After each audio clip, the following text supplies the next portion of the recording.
बिस्मिल्लाहिर्रहमानिर्रहीम। अस्सलामुअलैकुम dear friends, हमारे चैनल उर्दू स्टोरी सेंटर पर खुशामदीद। चैनल को सब्सक्राइब करें और न्यू वीडियोस के नोटिफिकेशन के लिए बेल आइकॉन को भी जरूर दबाएं। पेशे खिदमत है पुरस्रार नॉवल सोना घाट का पुजारी। मोहनलाल के भद्दे और मकरू होंठों पर तंजिया मुस्कुराहट फैली हुई थी। तुमने देखा अफजल बेग कि मनुष्य कितना नीच और घटिया होता है। धर्म के कारण जीवन हत्या कर लेने के बजाय खुद अपने ही शरीर का खून पी लेता है। मोहनलाल कह रहा था, अपना जीवन बचाने की खातिर मनुष्य को सब कुछ करना पड़ता है, इसलिए कि जीवन से ज्यादा कोई चीज प्यारी नहीं होती। मैंने नफरत से अपनी निगाहें दूसरी सिमत फेर ली। सोना घाट का पुजारी जिस अंदाज में मुझे अपने मकरू फरेब के जाल में फंसाना चाह रहा था वो मैं अच्छी तरह समझ रहा था, लेकिन इस वक्त नकाहत के मारे मेरा बुरा हाल था कि मैं उसकी बातों का जवाब देने से भी कासिर था। अफजल बेग, मैं अगर चाहता तो तुमको इसी वक्त जलाकर भस्म कर डालता जब तुमने मेरी शक्ति का राज जानने के लिए अपने मन में ठानी थी, परंतु देवी देवताओं की इच्छा यही थी कि तुमको स्वीकार कर लिया जाए। मोहनलाल ने सख्त लहजे में कहा, कान खोलकर सुन लो कि अब तुमको हमारा धर्म अपनाना होगा और गणेश देवता और पार्वती देवी के लिए जाप करना होगा, जिसके बाद तुम एक दिन महाशक्ति हासिल करोगे। मगर इससे पहले तुम्हें बड़ी बड़ी कठिनाइयों से गुजरना होगा और कष्ट उठाना होगा। इतना कहकर मोहनलाल आगे बढ़ा और मेरा हाथ पकड़कर एक गार की तरफ बढ़ने लगा। मेरे जख्मों में शदीद टीसें उठ रही थीं। मेरा लहूलुहान जिस्म दोबारा पत्थरों पर रगड़ा तो मैं दर्दो करब से चीख उठा और मोहनलाल के आगे गिड़गिड़ाने लगा। खुदा के लिए मोहनलाल, मुझे इस बेदर्दी से ना घसीटो, रहम करो। रहम करने का समय बीत चुका है अफजल बेग। अब अगर तुम मौत की आशा करोगे तो वो भी नहीं आएगी। मैं दर्द के मारे चीखता रहा, चिल्लाता रहा, लेकिन सोना घाट के पुजारी पर इस आहवजारी का कोई असर ना हुआ। वो मुझे घसीटता हुआ एक करीबी गार में ले गया और एक तरफ डाल दिया। तकलीफ के बाइस मेरा जोर जोर दुख रहा था। किसी करवट चैन न आता था। प्यास के मारे मेरे हलक में कांटे पड़ रहे थे, लेकिन अब मुझ में इतनी सक्कत भी ना रह गई थी कि मोहनलाल से पानी भी मांग सकूं। मेरे जहन पर मौत की हौलनाक गनूदगी तारी हो रही थी। जब तक जिस्म में सक्कत रही मैं जिंदगी को बचाने की खातिर हाथ पांव मारता रहा। इसके बाद मेरा जहन तारीकी में डूबता चला गया। मुझे कुछ याद नहीं कि मैं कितनी देर तक बेहोश रहा। होश आने पर मैंने खुद को उसी गार में पाया जहां सोना घाट का पुजारी मुझे घसीट रहा था। गार के बाहर सूरज की रोशनी फैली देखकर मुझे इतना अंदाजा जरूर हो गया कि मैं सारी रात बेहोश रहा हूं। मेरा जहन इस वक्त भी बोझल हो रहा था। मेरे जिस्म पर जा बजा गहरी खराशें मौजूद थीं। मोहनलाल ने जिस बेदर्दी से मुझे संगलाख और नाहमवार पहाड़ी रास्तों पर घसीटा था, इसका ख्याल आते ही मुझे झिरझिरी आ गई और जख्मों में होने वाली टीसों का एहसास दो चंद हो गया। भूख और प्यास के मारे मेरा बुरा हाल था, लेकिन जिस्म में इतनी सक्कत नहीं थी कि मैं उठकर खूदोनोश की तलाश में कहीं जा सकता। अपनी कसम पुरसी पर मुझे रह रहकर रोना आ रहा था, इस ख्याल से कि मैं अपने दोस्त अहबाब से दूर इस वीरान और सुनसान पहाड़ी गार में भूख प्यास की शिद्दत से तड़प तड़प कर और एड़ियां रगड़ रगड़ कर मर जाऊंगा और मेरी गली सड़ी लाश को गिद्ध नोचते खसूटते फिरेंगे। मैं तड़प उठा। जीने की ख्वाहिश दम तोड़ते इंसानों को भी हाथ पांव मारने पर मजबूर कर देती है। चुनाचे मैं अपनी तमाम तर कुव्वत यकजा करके कराहता हुआ उठा और आहिस्ता आहिस्ता चलता हुआ गार के धाने तक आ गया। यहाँ खड़े होकर मैंने पानी की तलाश में इधर उधर नजरें दौड़ाईं, लेकिन हर सिमत ऊंची नीची पहाड़ियों के सिवा दूर दूर तक कुछ और नजर न आया। मायूसी के एहसास ने मुझे चीखने चिल्लाने पर मजबूर कर दिया। मैं समझ रहा था कि अब मेरा बुरा वक्त आ गया है। मोहनलाल के बारे में जो कुछ मैंने सुना था वो अपनी आंखों से देख चुका था। सोना घाट का पुरस्रार पुजारी हकीकत में हैरत अंगेज कुव्वतों का मालिक था। जिस अंदाज में उसने माधोलाल की रूह को मंदिर के तहखाने में तलब करके राख के ढेर में बदल दिया था, वो मेरे लिए ताज्जुब खेज था। मोहनी के ज़मन में भी मेरे ऊपर हैरतों के पहाड़ टूटे थे। उसे मेरी मौजूदगी में चिता की आग में जला दिया गया था, लेकिन मोहनलाल ने उसे दोबारा इंसानी रूप में बुलाकर उससे प्यार भरी बातें की थीं। अगर ये बातें मैंने किसी और की जुबानी सुनी होती तो शायद कभी इन पर यकीन ना करता, लेकिन मैं मोहनलाल की पुरस्रार शक्ति के तमाम करिश्मे अपनी आंखों से देख चुका था। मेरे पास सिवाय इसके कोई दूसरा रास्ता नहीं था कि मैं बिला किसी चूं चरा के उसकी बात मान लूं और खुद को हालात के हवाले कर दूं। अभी मैं सोना घाट के पुजारी के बारे में सोच ही रहा था कि अचानक मेरी नज़र एक पहाड़ी बकरे पर पड़ी जो खुदा जाने कहाँ से जख्मी होकर भागता हुआ मेरे गार में पनाह लेने की गर्ज से घुस आया था। बकरे को देखकर भूख की शिद्दत में इजाफे के साथ ही मेरे जिस्म में जिंदगी की हरारत भी ऊद कर आई। मैं अपने जिस्म को हरकत दिए बगैर कनकियों से बकरे को देखने लगा जो ज़मीन पर पड़ा हाथ पांव मार रहा था। चंद सातों तक मैं साकित व जामिद खड़ा रहा। फिर जब मैंने महसूस किया कि उसके जिस्म से ढेरों खून निकल चुका है और उसकी ज़िंदगी का चिराग किसी लम्हे बुझने वाला है, तो मेरी खुशी का कोई ठिकाना ना रहा। मैं किसी न किसी तरह रेंगता हुआ गार से बाहर निकला और एक वजनी पत्थर उठाकर बड़ी मुश्किलों से अपना तवाज़ुन बरकरार रखते हुए दबे कदमों बकरे के करीब आ गया। फिर मैंने वो वजनी पत्थर सर से बुलंद करके बकरे के सर पर दे मारा। पहाड़ी बकरे के जिस्म को 2-4 शदीद झटके लगे। इसके बाद वो ठंडा पड़ गया। दूसरे ही लम्हे मैं उस मुर्दार जानवर पर, जो उस वक्त मेरे लिए किसी ख्वाने नेमत से कम ना था, जंगली दरिंदों की तरह टूट पड़ा। मुझे याद नहीं कि उस वक्त मेरे जिस्म में इतनी ताकत कहाँ से आ गई कि मैंने बकरे की खाल को उधेड़ डाला और उसके गोश्त को दांतों से नोच नोच कर अपनी शक्म सेरी करने लगा। जी भरकर पहाड़ी बकरे का कच्चा गोश्त खा लेने के बाद मैं इस काबिल हो गया था कि आइंदा के बारे में कुछ सोच सकूं। मेरे जख्मों में रह रहकर टीसें उठ रही थीं, लेकिन उस वक्त मुझे उस टीस से ज़्यादा पानी की ज़रूरत सता रही थी।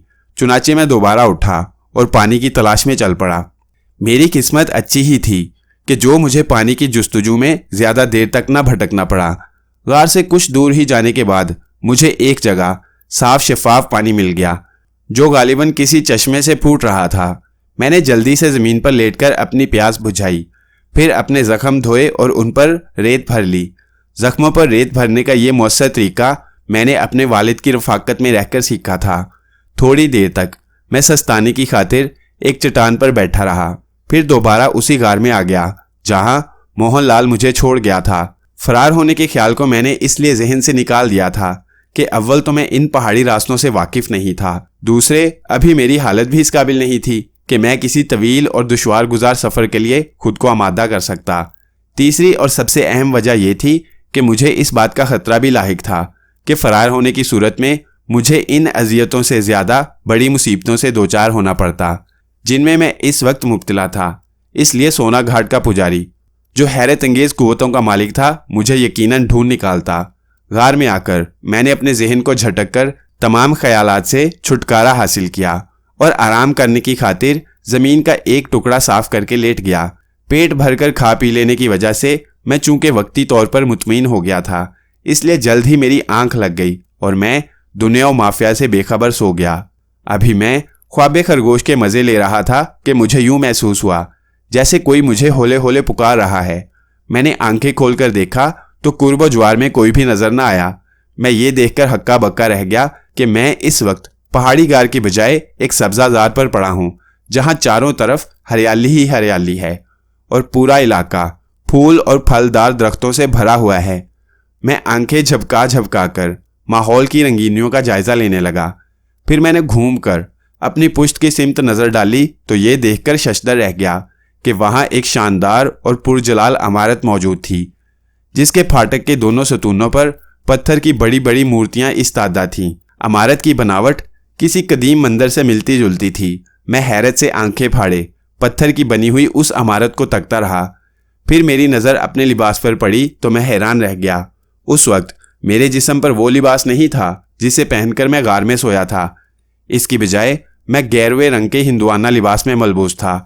मेरा ऊपरी जिस्म बिल्कुल नंग धड़ंग था। मेरे सीने पर संदल मला हुआ था जिसकी खुशबू मेरे जहन को फरहत बख्श रही थी। मेरी कैफियत उस वक्त दर्जी के उस गरीब लड़के से मुख्तलिफ न थी जिसे खिलाफ तवक्को अलादीन का चिराग मिल गया हो और पल भर में उसकी हालत बदल गई। मैं भौंचका सा खड़ा अपने साबका हालात पर गौर कर रहा था। मेरे जिस्म पर ना तो कोई जख्म था और ना ही टीस का एहसास बाकी रह गया था। मैंने कोशिश की और अपने जहन को बार बार कुरीदा, लेकिन ये राज ना जान सका कि मैं इस हालत में क्यों और कैसे पहुंचा। हरचंद कि वो हिंदुआना लिबास जो उस वक्त मेरे बदन पर मौजूद था मैंने अपनी मर्जी से नहीं पहना था, लेकिन इसके बावजूद मुझे उससे वहशत सी महसूस हो रही थी।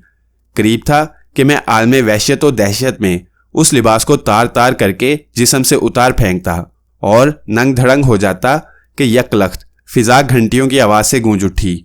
मैंने नज़र उठाकर मंदिरनुमा इमारत को देखा तो उसके आहनी फाटक के ऊपर लगी हुई घंटियों को मुतहरिक देखकर हैरान रह गया। यूं लग रहा था जैसे कोई गैर मरई कुव्वत उन घंटियों को बड़े सलीके से हिला रही हो। मैं पलकें झपकाए बगैर उन मुतहरिक घंटियों को देखता रहा। फिर मेरी निगाहें कदीम मंदिरनुमा इमारत के दरवाजे पर जमकर रह गईं, जो आहिस्ता आहिस्ता खुल रहा था। दरवाज़ा पूरी तरह खुल गया तो मेरी नज़र उस औरत पर पड़ी जो दरवाजे की ओर से बरामद हुई थी और अब आहनी फाटक की तरफ बड़े वकार से कदम बढ़ा रही थी। मैं दम बखुद टिकटिकी बांधे उस औरत को तके जा रहा था। आहनी फाटक से निकलकर वो मेरी तरफ शाहाना अंदाज में आ रही थी। मैंने एक बार फिर अपने जहन को कुरीदने की कोशिश की। मुझे ये तमाम बातें अलिफ लैला की कहानी का एक बाब लग रही थीं, लेकिन मेरा जहन इन इसरार के बारे में कोई आखिरी नतीजा कायम न कर सका और मैं किसी ऐसे मामूल की तरह जिस पर अमले तनवीम का असर हो आंखें फाड़े उस औरत को देख रहा था, जो अपने याकूती होंठों पर दिल नवाज मुस्कुराहट बखेरे हर लम्हे मेरे करीब आती जा रही थी। अगर मैं ये कहूँ कि अपनी ज़िंदगी में मैंने उससे ज़्यादा हसीन औरत नहीं देखी तो गलत ना होगा। वो मेरे करीब आकर रुकी तो मैं उसके गज़ाली आंखों के सहर में खोकर रह गया। वो मुजस्सम क़यामत बनी मेरे रूबरू खड़ी मुझे मुस्कुराती नज़रों से देख रही थी। मुझे यूं लग रहा था जैसे कुदरत ने उसे तख्लीक करते वक्त हुस्न और रानाई के तमाम खजाने उसके जिस्म में समो दिए हैं। वो भी मेरी तरह हिंदुआना लिबास में मलबूस थी। उसकी पेशानी पर दमकती बिंदियाँ देखकर ही मुझे इस बात का अंदाज़ा हो गया था कि वो हिंदू फ़िरके से ताल्लुक़ रखती है। चंद सानिये तक वो मुझे अपनी खुमार आलूद नज़रों से देखती रही, फिर उसके त्राशीदा होंठों को जुम्बिश हुई, पर नाम उसकी आवाज़ में पहाड़ी झरनों जैसा जलतरंग था। मैं कोई जवाब देने की बजाय उसे घूरता रहा तो उसने मुस्कुराकर दोबारा कहा, महाराज आपके स्वागत के लिए आई हूँ। लेकिन मैं हकला कर रह गया। उसके हुस्न की सहर तराजियों ने न जाने मुझ पर क्या जादू कर दिया था कि मुझसे कोई जवाब न बन पड़ा। ताहम मुझे इस बात पर हैरत जरूर हुई थी कि वो मुझसे कैसे वाकिफ है और इस वक्त मेरे इस्तकबाल के लिए क्यों आई है। अभी मैं ये सोच ही रहा था कि वो खनकती हुई आवाज में बोली, महाराज आप किस विचार में पड़े हैं? आपका शुभ नाम अफजल बेग नहीं है? हाँ, मेरा नाम अफजल बेग है, लेकिन तुम कौन हो? मैंने अपने हवास पर काबू पाते हुए पूछा। मैं आपकी दासी हूँ महाराज, उसने शर्माते और नजरें झुकाते हुए जवाब दिया। लेकिन मैं नहीं जानता कि तुम कौन हो, मैंने जल्दी से कहा। आज से पहले मैंने तुमको कभी नहीं देखा। भोजन तैयार है महाराज, पहले चलकर भोजन कर लीजिए, फिर बाद में बातें होंगी। उसने मेरी आंखों में आंखें डालकर कुछ ऐसे लहजे में कहा कि मेरे सारे बदन में चिंगारियां सी दौड़ने लगीं। तुम्हारा नाम क्या है? दासी को निर्मला कहते हैं महाराज, वो आहिस्ता से बोली। फिर मुझे साथ आने का इशारा करके इमारत की तरफ जाने के लिए घूमी तो मैं भी उसके पीछे पीछे चल पड़ा।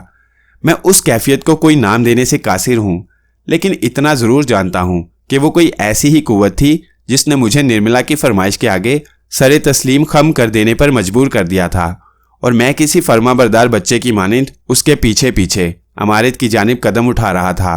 मंदिर नुमा कदीम इमारत के अंदर दाखिल होकर मैं भौंचका रह गया। वहाँ की हर चीज़ मेरी तवक्कुआत से बढ़कर कहीं ज़्यादा कीमती और नायाब थी। इमारत का एक एक चप्पा आला फर्नीचर और कीमती साजो सामान से भरा हुआ था। निर्मला जो मेरी राहबर थी, मुझे मुख्तलिफ राहदारियों और कमरों से गुजारती हुई एक ऐसे कमरे में ले आई जो गालिबन खाने के लिए मखसूस था। मैंने कमरे में दाखिल होते ही उस लंबे पत्थर पर नज़र डाली जिस पर अनवाओ इकसाम के खाने मौजूद थे और किस्म किस्म के मेवे और फल भी बड़े सलीके से चुने हुए थे। पिधारिये महाराज, निर्मला ने संगे मरमर की एक चौकी के करीब पहुंचकर मुस्कुराती हुई नज़रों से मुझे देखा और एक चौकी की तरफ इशारा करके बैठने को कहा। मैं हिचकिचाया तो उसने बड़ी अदा से मेरा हाथ थामकर चौकी पर बिठा दिया और ख़ुद मेरे सामने वाली चौकी पर जाकर बैठ गई। उस वक्त भी मेरी कैफियत अजीब थी। वो उस मामूल से मुख्तलिफ न थी जो अमले तनवीम के बाद पूरी तरह अपने आमिल के अहकाम के ज़ेर असर होता है। निर्मला मुख्तलिफ इकसाम के खानों से मेरी तवाज़े करती रही और मैं चुपचाप उसके इसरार पर सर झुकाए बैठा खाने में मशगूल रहा। खाने के दौरान मैंने जितनी बार भी कनखियों से निर्मला की सिमत देखा, उसे अपनी ही तरफ मुतवज्जा पाया।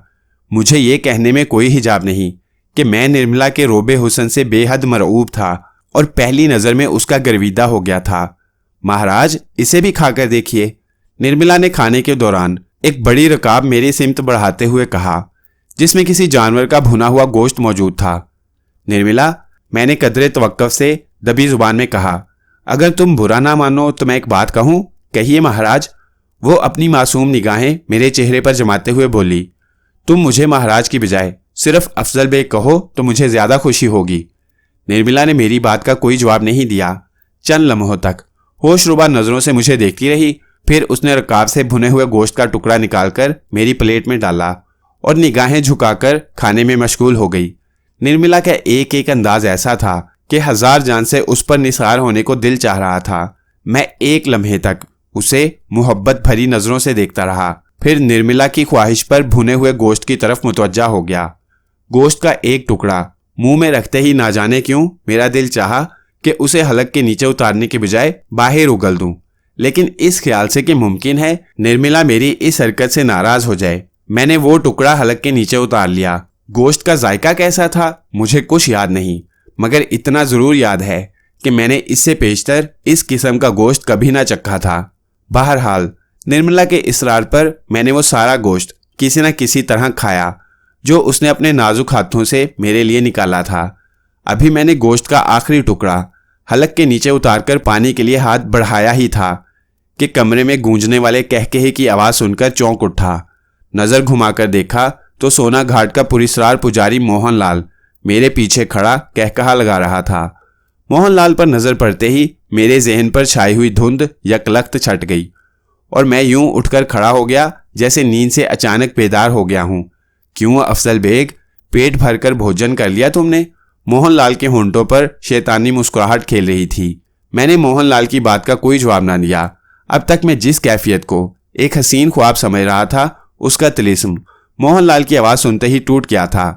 मेरा दिल चाहा कि उस मूजी के जिस्म की तिक्का बोटी कर डालूं जिसने अचानक नमूदार होकर अच्छे खासे माहौल को मकदर कर दिया था, लेकिन मैं कुछ ना कर सका। खामोश खड़ा अंदर ही अंदर पेचोताब खाता रहा। किस विचार में गुम हो अफजल बेग? सोना घाट के पुजारी ने मुझे घूरते हुए तंजिया लहजे में पूछा। फिर बड़े मायने खेज अंदाज में बोला, क्या भोजन पसंद नहीं आया? इस बार भी मैंने मोहनलाल की बात का जवाब नहीं दिया। हकारत से मुंह फेर कर अपने होंठ काटने लगा। इसके सिवा और कर भी क्या सकता था? निर्मला के चेहरे पर भी मुझे संजीदगी के तासुरात नजर आ रहे थे। मोहनलाल की आवाज़ ने गालिबन उसे भी बौखला दिया था।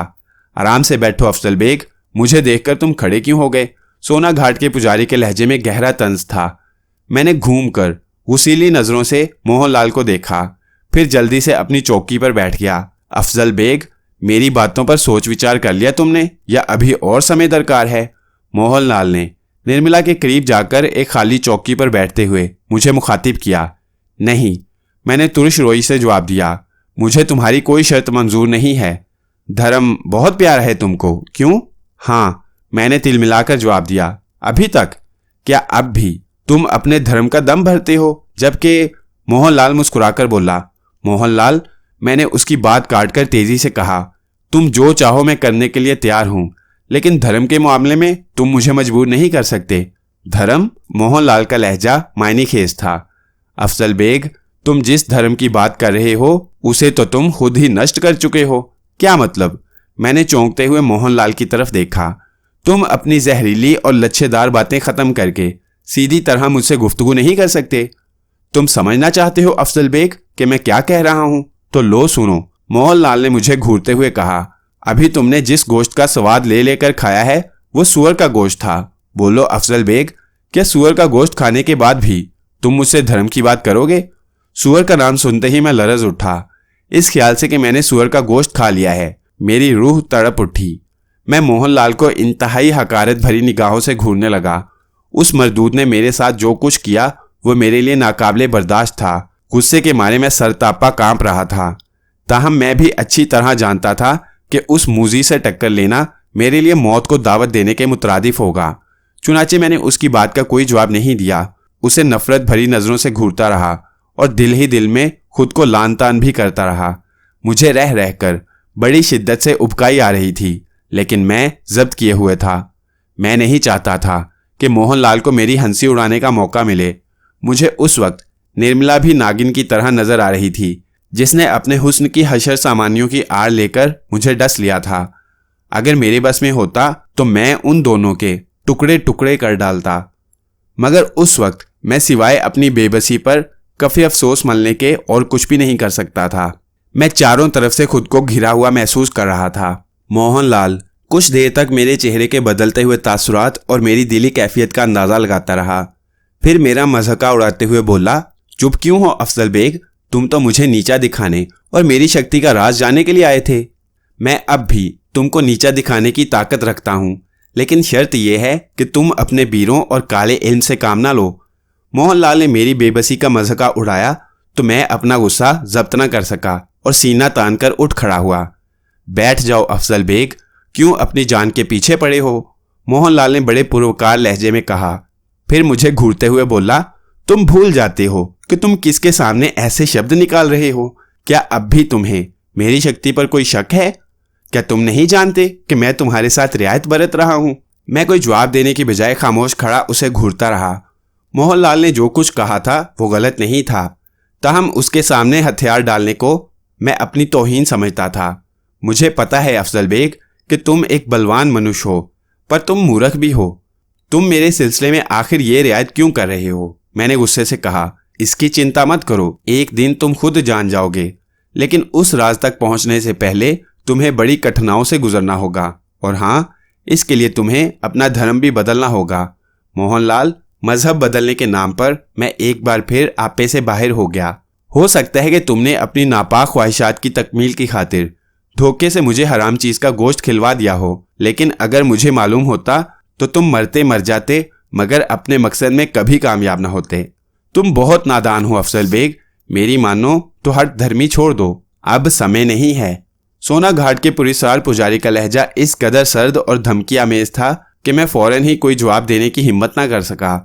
भूख प्यास के साबका तजुर्बों को याद करके मैं दिल ही दिल में कांप उठा। मेरा जहन बार बार मुझे यही मशवरा दे रहा था कि मैं अपनी जिद छोड़कर मोहनलाल की ख्वाहिशात के आगे झुक जाऊं और खुद को मजीद अजियतों से बचा लूं, लेकिन मेरा ज़मीर हर बार आड़े आ जाता था। अभी मैं इन्हीं ख्यालात में उलझा हुआ था कि मोहनलाल ने मुझे मुखातिब किया। अफजल बेग, मैं जानता हूँ तुम सोच विचार में उलझे हुए हो। तुम धर्म की खातिर जीवन दान करना चाहते हो तो ये तुम्हारी भूल है। मेरी इच्छा के बगैर तुम एक कदम भी नहीं उठा सकोगे। मेरे वीर हर समय परछाई की तरह तुम्हारे साथ लगे रहते हैं। मेरी आज्ञा के बगैर तुम मरना चाहो तो मर भी नहीं सकते। देवी देवताओं के फैसले अटल होते हैं अफजल बेग। मोहनलाल ने मुझे लाल पीली नज़रों से घूरते हुए स्पाट आवाज़ में कहा। मोहनलाल, मैंने हालात के पेश नज़र तिल मिलाकर कहा, क्या तुम्हारे अंदर इतनी शक्ति है कि तुम मुझे तड़पा तड़पा कर मारने की बजाय एक ही बार में ख़त्म कर दो? मैं तुम्हारी ये इच्छा उसी दिन पूरी कर सकता था अफजल बेग, जब तुम्हारे मन में मेरी शक्ति जानने का ध्यान जागा था, परंतु गणेश देवता और पार्वती देवी की मर्जी कुछ और है। मोहनलाल ने ना जाने क्यों अपना होंठ चबाते हुए गजबनाक लहजे में कहा, अगर मैं चाहूं तो तुम इस समय भी मेरे चरणों में पड़े दया की भक्षा मांगते नजर आओ और मेरी भक्ति स्वीकार कर लो। मेरी समझ में नहीं आ रहा था कि मोहनलाल की बात का क्या जवाब दूं। मेरा जहन मुअत्तल हो चुका था, मैं बुरी तरह थक चुका था। इनकार की सूरत में क्या कुछ होगा मुझे मालूम था। मैंने बड़ी बेबसी के आलम में एक नज़र मोहनलाल के गजबनाक चेहरे पर डाली। उसकी बड़ी बड़ी खौफनाक आंखों में मुझे शोले भड़कते महसूस हो रहे थे। मैंने जल्दी से अपनी नज़रें उसके चेहरे से हटा ली और निर्मला को देखने लगा, जो सकते की हालत में बैठी यकटक मुझे देखे जा रही थी। जिंदगी की तलखियों ने मुझे मर्दम शनासी का थोड़ा बहुत फन सिखा दिया था। निर्मला की आंखों में मुझे मकरो फरेब की बजाय प्यार और हमदर्दी का जज्बा छलकता नजर आया, तो मैं ये सोचने पर मजबूर हो गया कि उसने मेरे साथ जो कुछ किया था इसमें उसकी अपनी मर्जी का कोई दखल नहीं था, बल्कि वो सोना घाट के पुजारी के इशारों पर चलने के लिए मजबूर थी। अगर ये बात ना होती तो उसकी निगाहों में मोहब्बत और हमदर्दी का जज्बा कभी ना होता। कबल इसके कि मैं निर्मला के चेहरे से नज़र हटाकर मोहनलाल की बात का जवाब देता, निर्मला ने मुझे बड़े इल्तिजा आमेज अंदाज में इशारे से तलकीन की कि मैं मोहनलाल की बात मान लूँ।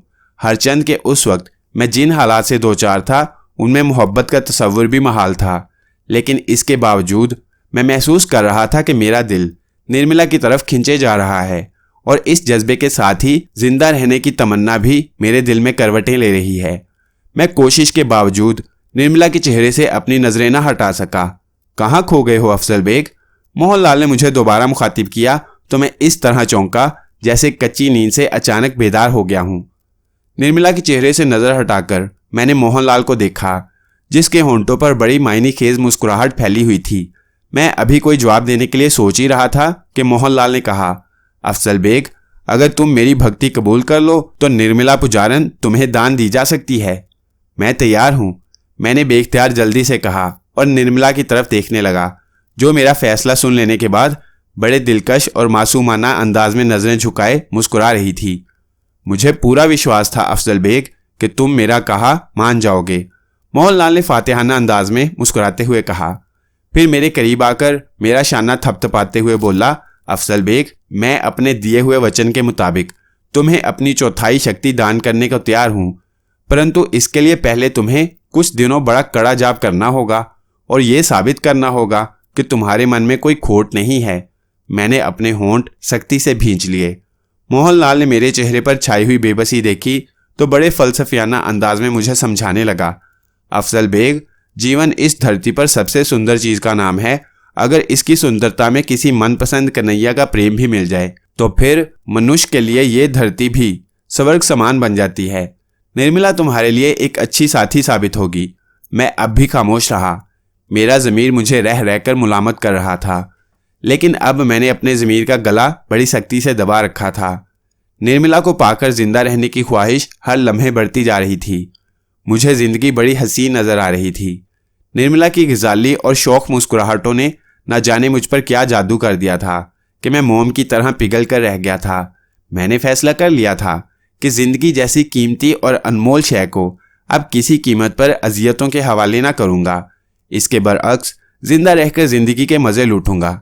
लेकिन मैंने अपने चेहरे के तासुरात से हत्तुल इम्कान यही कोशिश की कि मोहनलाल मेरे दिल का भेद ना जान सके और यही समझे कि मैंने उसके आगे मजबूरन घुटने टेक दिए हैं। निर्मला बदस्तूर मेरे सामने मौजूद थी और बार बार कनखियों से मेरी तरफ देखे जा रही थी। मोहनलाल ने मुझे खामोश देखा तो उसे कुछ देर के लिए कमरे से चले जाने को कहा। हरचंद कि मुझे मोहनलाल का ये हुक्म बेहद शाक गुजरा, लेकिन मैंने इस पर कोई एहतजाज नहीं किया।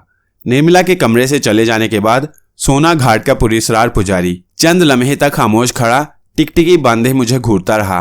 फिर मुझे साथ लिए एक मुल्हिका कमरे में आ गया, जो गालिबन किसी की ख्वाबगाह थी और दूसरे कमरों की तरह कीमती साजो सामान से सजी हुई थी।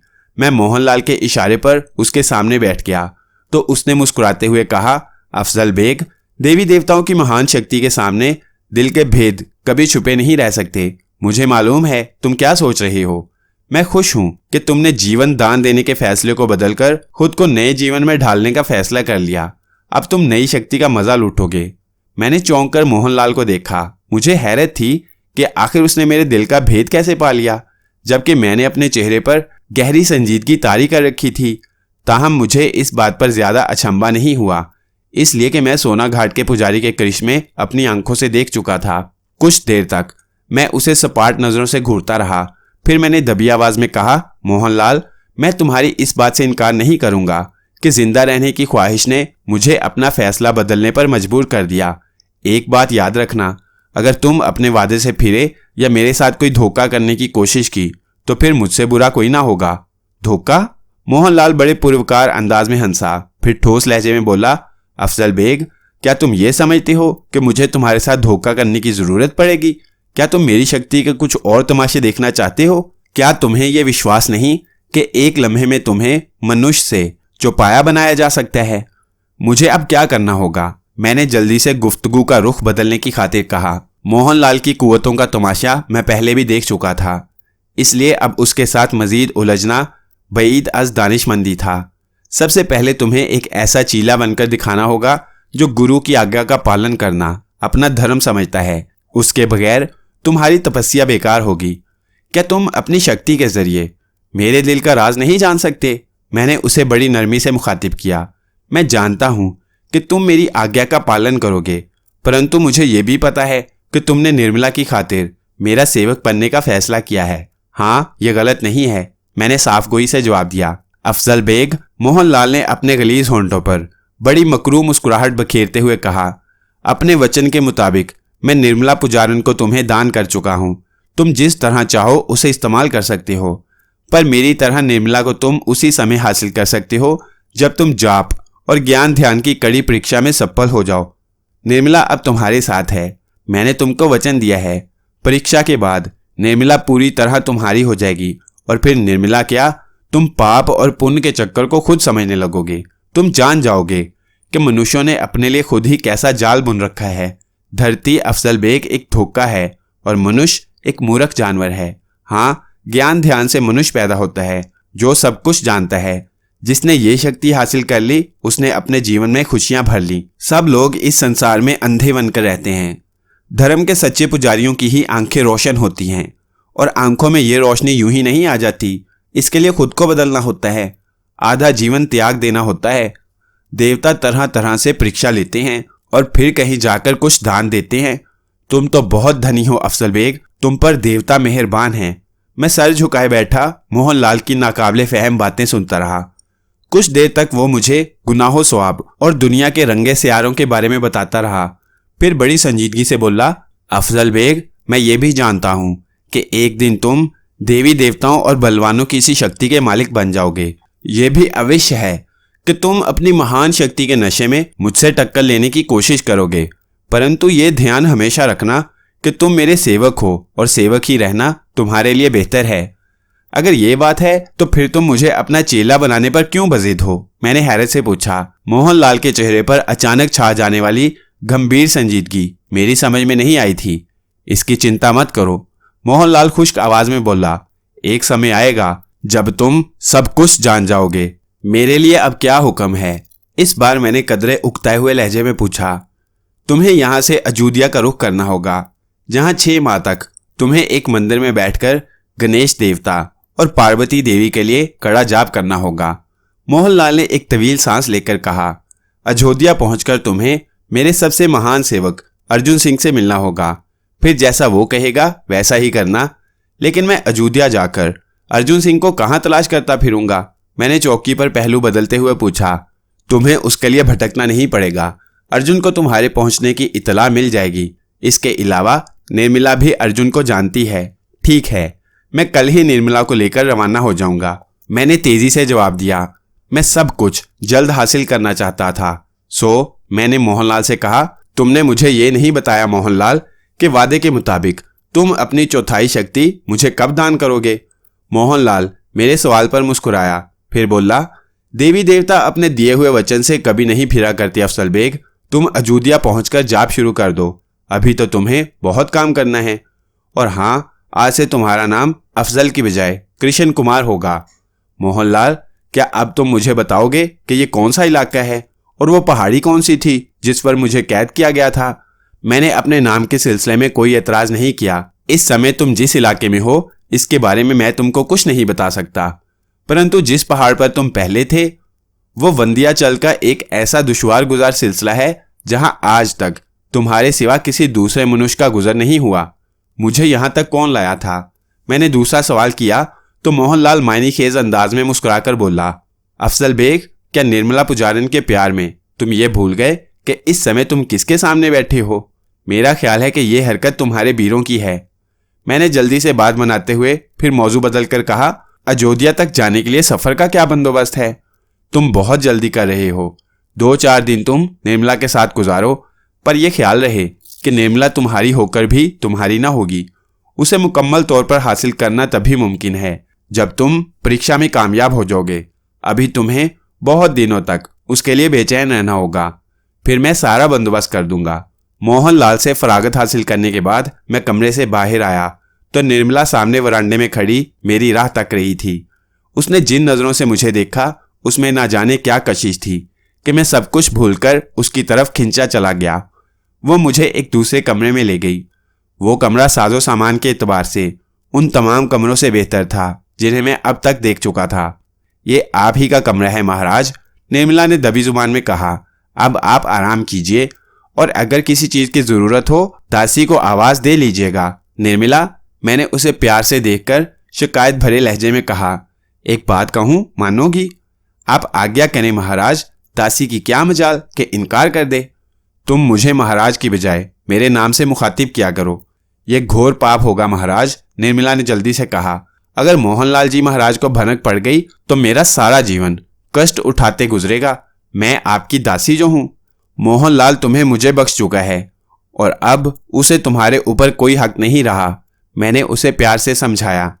मुझे पता है महाराज, परंतु निर्मला, मैंने जल्दी से उसकी बात काटते हुए कहा, क्या तुम्हें यह जानकर खुशी नहीं होगी कि मैंने महज तुम्हारी खातिर अपना धर्म भी बदल दिया है? ये आपकी कृपा है महाराज। निर्मला शर्माकर बोली, तुम्हारी वजह से मैंने अपना नाम भी बदल दिया है। आज मैं अफजल बेग की बजाय कृष्ण कुमार हूँ। कृष्ण कुमार? निर्मला के सुंदर होंठों पर मुस्कान उभरी। मैंने उसकी कोमल आंखों से प्यार झलकते देखा तो उसके करीब जाकर सरगोशी में कहा, निर्मला, मुझे वचन दो कि आइंदा से तुम मुझे सिर्फ कृष्ण कुमार कहा करोगी। कृष्ण कुमार? वो शौकी से बोली, महाराज नहीं, सिर्फ कृष्ण। मैंने उसके हाथों को थामते हुए कहा तो वो लिजा गई। फिर मेरे इसरार पर उसने वादा कर लिया कि अकेले में वो मुझे कृष्ण कहेगी, लेकिन दूसरों की मौजूदगी में कृष्ण महाराज के नाम से मुखातिब करेगी। निर्मला के साथ बैठा मैं बड़ी देर तक दुनिया जहां की बातें करता रहा। वो मुझे हिंदू धर्म और अपने देवी देवताओं के बारे में बताती रही। जब मैंने उसे ये बताया कि मोहनलाल ने मुझे जाप करने के लिए अयोध्या जाने के लिए कहा है तो उसका हसीन चेहरा कुंदन की तरह दमक उठा। उसे अयोध्या की तीर्थ गाहों को देखने का बेहद शौक था। मुख्तसर अरसे में निर्मला की मोहब्बत ने मेरे जहन पर ऐसा सहर कर दिया था कि मैं सब कुछ भूलकर उसकी मोहब्बत में महव हो गया। शायद इसलिए कि मैं बचपन ही से प्यार का भूखा था और निर्मला ने मुझे ऐसी नज़रों से देखा था जिसके लिए मेरी रूह एक मुद्दत दराज से प्यासी थी। 3 रोज तक मैं उसी कदीम मंदिर नुमा इमारत में निर्मला के साथ रहा। चौथे रोज मोहनलाल ने हम दोनों को रवानगी का हुक्म दे दिया। मैं हैरान था कि अयोध्या के तवील सफर का बंदोबस्त क्या होगा। मेरे पास एक फूटी कौड़ी भी ना थी और जिस्म पर जो लिबास मौजूद था उसके सिवा बदलने के लिए कोई दूसरा लिबास भी ना था। निर्मला के बारे में भी मुझे इल्म हो चुका था कि वो मोहनलाल की एक अदना दासी है। चुनाचे जब मोहनलाल ने मुझसे रवानगी के लिए कहा तो मैंने पूछा, हमारे सफर का क्या बंदोबस्त होगा? अफजल बेग, जब तुम मेरी भक्ति स्वीकार कर चुके हो तो तुम्हें इन बातों की कोई चिंता नहीं करनी चाहिए। मोहनलाल ने मुझे मायने खेज नजरों से देखते हुए कहा, मेरे वीर, तुम्हारे सफर का बंदोबस्त कर चुके हैं। अब तुम दोनों अपनी आंखें बंद करो और जब तक मैं न कहूं दोबारा आंखें न खोलना। मैंने मोहनलाल को देखा, फिर कुछ सोचकर निर्मला का हाथ थामा और आंखें बंद कर ली। आंख बंद करते ही मोहनलाल की आवाज मेरे कानों से टकराने लगी। गालिबन वो कोई जाप पढ़ रहा था जिसका एक लफ्ज भी मेरी समझ में ना आ सका। मैं निर्मला का हाथ थामे आंखें बंद किए खड़ा सोच रहा था कि देखें अब क्या होता है। सोना घाट के पुरिसरार पुजारी की आवाज बदस्तूर मेरे कानों से टकरा रही थी। कुछ देर बाद मुझे महसूस हुआ जैसे मेरे पांव जमीन पर टिके होने की बजाय फिजा में मौलिक हैं और मैं हवा में उड़ता चला जा रहा हूं। मेरा दिल चाहा कि आंखें खोलकर देखूं कि यह क्या इसरार है, लेकिन मोहनलाल की आखिरी हदायत के मुताबिक मैंने आंखें बंद ही रखीं, कहीं किसी नई मुसीबत में गिरफ्तार ना हो जाऊं। ताहम मैंने निर्मला की कलाई पर अपनी गिरफ्त और मजबूती से जमा ली थी। मैं निर्मला की कलाई पर अपनी गिरफ्त मजबूती से जमाए आंखें बंद किए रहा। सोना घाट के पुरिसरार पुजारी की आवाज बदस्तूर मेरे कानों से टकरा रही थी। मुझे इस बात का यकीन आ गया था कि उस वक्त मैं फिजा में मौलिक किसी नामालूम मंजिल के सिमत उड़ा जा रहा हूँ। मोहनलाल ने मुझे बड़ी सख्ती से ताकीद कर रखी थी कि जब तक वो ना कहे मैं आंखें बंद रखूं। चुनाचे मैंने आंखें नहीं खोली, लेकिन पाँव को जुम्बिश देकर इस बात का अंदाजा लगाने में कामयाब हो गया कि जमीन पर खड़ा होने की बजाय फिजाओं में मौलिक हूँ। कृष्ण, अब अपनी आंखें खोल लो। मैंने निर्मला की आवाज सुनी तो आंखें खोल दी। उसकी खूबसूरत गजाली आंखों में मुझे मुसर्रतों के हजारों दीप जलते नजर आ रहे थे। उसके नाजुक गुलाबी होंठ बड़े दिलनशी अंदाज में मुस्कुरा रहे थे। मैंने सोचा शायद वो मुझे पा लेने की वजह से बागो बहार बनी हुई है, या फिर यह भी मुमकिन है कि वो मोहनलाल की दस्तरस से दूरी इख्तियार करने की वजह से खुश है। निर्मला के चेहरे से नजरें हटाकर मैंने कुर्बजवार का जायजा लिया तो भौंचका सा रह गया। अपने वालिद के साथ एक बार पहले भी मैं अयोध्या का सफर कर चुका था, इसलिए मुझे मंदिरों और मूर्तियों की इस जगह को पहचानने में कोई दुश्वारी पेश न आई। हाँ, एक लम्हे के लिए ताज्जुब हुआ कि इतनी जल्दी विंध्याचल की पहाड़ियों से अयोध्या तक कैसे आ गया, लेकिन इस ख्याल ने मुझे ज्यादा परेशान नहीं किया। सोना घाट के पुरिसार पुजारी की कुव्वतों को मैं अच्छी तरह देख और समझ चुका था। नामुमकिन को मुमकिन बना देना उसके बाएं हाथ का खेल था। कृष्ण, निर्मला ने मुझे खामोश पाकर मुस्कुराते हुए कहा, हम इस समय रामचंद्र जी की पवित्र जन्मभूमि अयोध्या में खड़े हैं। मुझे मालूम है, मैं जल्दी से बोला। सुना है यहाँ हर साल मेला लगता है जिसमें 6 लाख से ज्यादा यात्री शरीक होते हैं। हाँ, तुमने ठीक सुना है, लेकिन सबसे पहले हमें अर्जुन को तलाश करना होगा। अर्जुन नहीं, अर्जुन महाराज। निर्मला ने अपने होंठों पर मुस्कुराहट बखेरते हुए मुझे समझाया। जब तक तुम मोहनलाल जी महाराज की आज्ञा की पालना कर लो और अपने जाप और ज्ञान ध्यान और कठिन परीक्षा में सफल न हो जाओ, उस समय तक तुम्हें अयोध्या के महान पुजारी को अर्जुन महाराज के शुभ नाम से पुकारना होगा। निर्मला, मैंने पुजारन की मखमूर नजरों में झांकते हुए कहा, तुम्हें हासिल कर लेने के बाद मैं खुद को दुनिया का सबसे ज्यादा खुशनसीब इंसान समझने लगा हूं, लेकिन नहीं कृष्ण नहीं। निर्मला ने जल्दी से अपना हाथ मेरे मुंह पर रख दिया, फिर बड़े भोलपन और लगावट से बोली, मैं जानती हूं कि तुम क्या कहना चाहते हो, पर अभी ऐसे शब्द मुंह से ना निकाल लो। मनुष्य जात को तो इस धरती पर अपना जीवन बिताने के कारण हजारों कठिनाइयों से गुजरना पड़ता है। मैं बड़े से बड़े तूफान का मुकाबला कर सकता हूं निर्मला, मगर मजहब के मामले। मैंने निर्मला की कलाई थामकर बड़े जज्बाती लहजे में कहा, लेकिन कबल इसके कि मैं अपना जुमला मुकम्मल करता। निर्मला ने मुझे जल्दी से टोक दिया और मासूमाना अंदाज में समझाने लगी, कृष्ण, तुम्हारे मन में जो कुछ है उसे मैं अच्छी तरह समझती हूँ, परंतु तुमने अगर मोहनलाल जी महाराज को दिए हुए वचन से मुंह मोड़ने की कोशिश की तो हम दोनों कभी सुखी न रह सकेंगे। तुम मर्द हो, शायद कठिनाइयों को झील जाओ, पर मैं औरत जात इस कष्ट को बर्दाश्त न कर पाऊंगी। देवी देवताओं की नाराजगी मेरा जीवन बर्बाद कर देगी। बोलो, क्या तुम इस दासी को बर्बाद हो जाने दोगे? ऐसा कभी नहीं हो सकता निर्मला, मैंने शिद्दत जज्बात से मगलूब होकर कहा। तुम्हें खुश देखने के लिए मैं बड़ी से बड़ी कुर्बानी देने को तैयार हूँ। सच? उसने शर्मीली निगाहों को उठाकर मुझे देखा तो मैं बेखुदी के आलम में बोला, निर्मला मेरी जिंदगी, अगर तुम्हें कभी मेरी जान की जरूरत पेश आई तो मैं वो भी तुम पर निछावर कर दूंगा। जब जी चाहे आजमा कर देख लो। अगर ये बात है तो वचन दो कि जब तक तुम महान शक्ति के मालिक नहीं बन जाते और देवी देवताओं के जाप को पूरा नहीं कर लेते, मेरी खातिर कोई ऐसा शब्द जुबान से नहीं निकालोगे जो हमारे लिए कष्ट उठाने का कारण हो। निर्मला ने कुछ ऐसे होशरुबा अंदाज में ये जुमले अदा किए कि मैं इनकार न कर सका, और मैंने उसे सिद्के दिल से वादा कर लिया कि जो कुछ वो कहेगी मैं उस पर अमल करूंगा। कुछ देर तक हम दोनों यूं ही एक दूसरे से अहदो पैमा करते रहे, फिर अर्जुन महाराज की तलाश में चल पड़े। अयोध्या शहर, जो उत्तर प्रदेश में लखनऊ के मशरिक में वाक़ है और जिसकी आबादी तकरीबन 82,500 अफराद पर मुश्तमिल है, उस वक्त बड़ा ही खूबसूरत लग रहा था। डूबते सूरज की किरणें बड़े बड़े मंदिरों के कलिस का आखिरी बोसा ले रही थीं। दरख्तों के साए फैलकर लंबे होने लगे थे। मैं दुनिया और माफिया से बेखबर निर्मला के हाथ में हाथ डाले उसकी मोहब्बत में सरशार चला जा रहा था कि निर्मला ने मुझे रोकते हुए कहा, कृष्ण, तुम्हें इस बात का ध्यान भी रखना होगा कि मैं देवताओं के चरणों की एक मामूली पुजारन हूँ। पहले रही होगी, लेकिन अब तुम सिर्फ मेरी हो। मैंने उसके सरापा पर नजर डालते हुए जवाब दिया, मोहनलाल तुम्हें मुझे दान कर चुका है। हाँ, मगर पुजारी महाराज ने यह शर्त भी लगाई थी कि तुम्हें मेरे शरीर और मेरी आत्मा पर उसी समय पूरा अधिकार हासिल होगा जब तुम जाप और ज्ञान ध्यान की कड़ी परीक्षा में सफल हो जाओगे। तुम्हें जीतने की खातिर मैं बड़ी से बड़ी आजमाइश में भी पूरा उतरूंगा। मैं ठोस लहजे में बोला, मैं जानती हूं कि तुम जरूर सफल होगे, लेकिन क्या? मैंने निर्मला को जुमला नामुकम्मल छोड़कर उदास होते देखा तो बेचैनी से पूछा, कृष्ण, एक पुजारन होने के सबब मेरा फर्ज है कि देवताओं और उनके महान पुजारियों की हर आज्ञा का पालन करूं। इसलिए मैं हाथ बांधकर तुमसे प्रार्थना करती हूं कि अगर कभी तुम मुझे किसी पुजारी की सेवा करते देखो तो अपने मन में मेरी तरफ से कोई मैल ना लाना।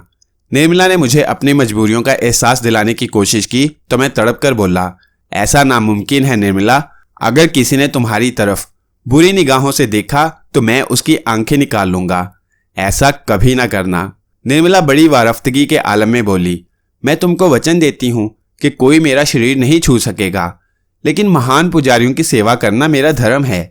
मैं इसके लिए उस समय तक मजबूर होंगी जब तक तुम अपना जाप पूरा नहीं कर लेते। इसके बाद तुम्हारी हो जाऊंगी, सिर्फ तुम्हारी। हरचंद के मेरा दिल इस बात को मानने के लिए तैयार ना था कि निर्मला मेरे सिवा किसी और की खिदमत गुजारी करे, लेकिन जब उसने मुझे समझाने के लिए अपने अनमोल आंसुओं का सहारा लिया तो मुझे उसकी बात मान लेनी पड़ी। लेकिन एक बात मैंने उसे अच्छी तरह बावर करा दी कि अगर अर्जुन महाराज या किसी दूसरे पुजारी ने उसके सिलसिले में हदूद को फलांगने की कोशिश की तो फिर मैं किसी कीमत पर उसकी किसी बात को नहीं मानूंगा।